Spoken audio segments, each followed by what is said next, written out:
dealing with the diagnosis. Dad's perspective. Every father wants the best for their children.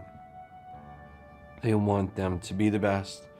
They want the best for them. They want them to have a better life than what we had. And it's hard, as the dad, you want to fix things. And so when we really all along, and I'm really personally pretty terrible when it comes to injuries with the kids, cuts, bruises, everything. I just want it to get better immediately. And so when I found out about Louie's eyes, the first question was, when do we come back? What do we do? What do we take? Who do we see? And when the answer was nothing and nobody for all of that, it was a little disconcerting. At first I was a bit dismayed. Then of course, the more that we researched it, I was upset. I felt guilty, understanding that this came about because of my genes. So a little bit of guilt, but I guess all of it mainly turned to determination. Before Louie, I was really like most people, and I thought blindness was blackness. And it's not. It's not like that for most people who are blind. And really understanding the shades of gray in between is very difficult. And with a kid like Louie, he's super active, so it's easy to forget. It's easy as a parent to forget. It's easy as his teachers to forget and as his friends to forget because he does well in most everything, and the things he doesn't do well, he fakes well. So it's easy to just overlook and forget. We don't in any way restrict them. We kind of encourage them, to go ice skating.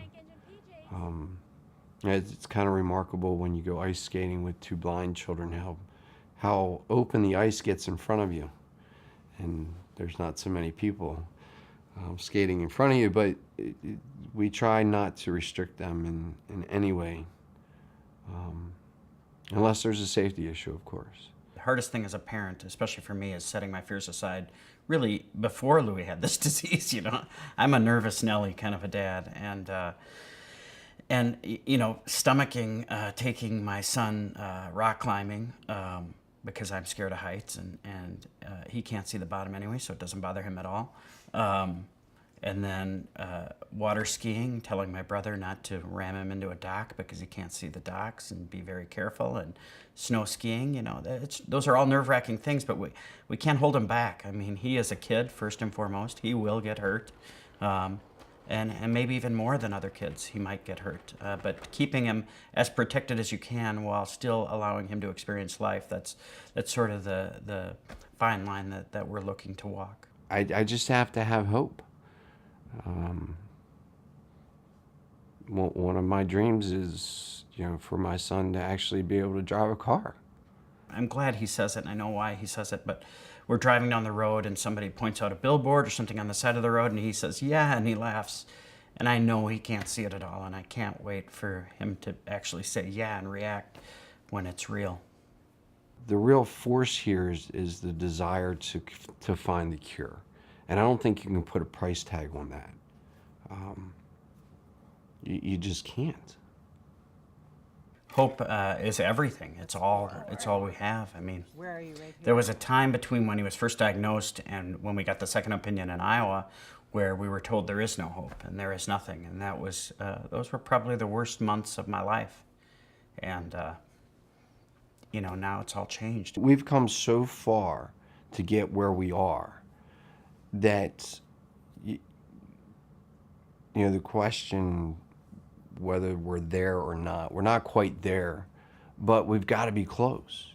And I feel pretty strongly we get a good straight talk from his doctor in Iowa, who's really up on all the latest research and what's going on, and then we get regular updates from the Foundation Fighting Blindness, and I'm absolutely certain that it will be cured. It seems like a crazy disease because it seems just so easy to fix to me. Well, knowledge is always empowering, and at the Foundation they have a tremendous amount of knowledge. So you would definitely want to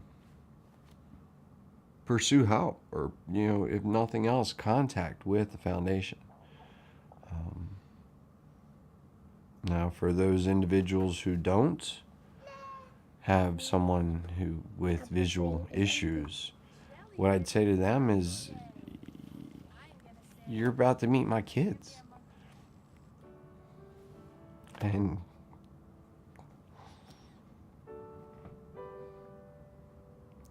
you'll understand why it's important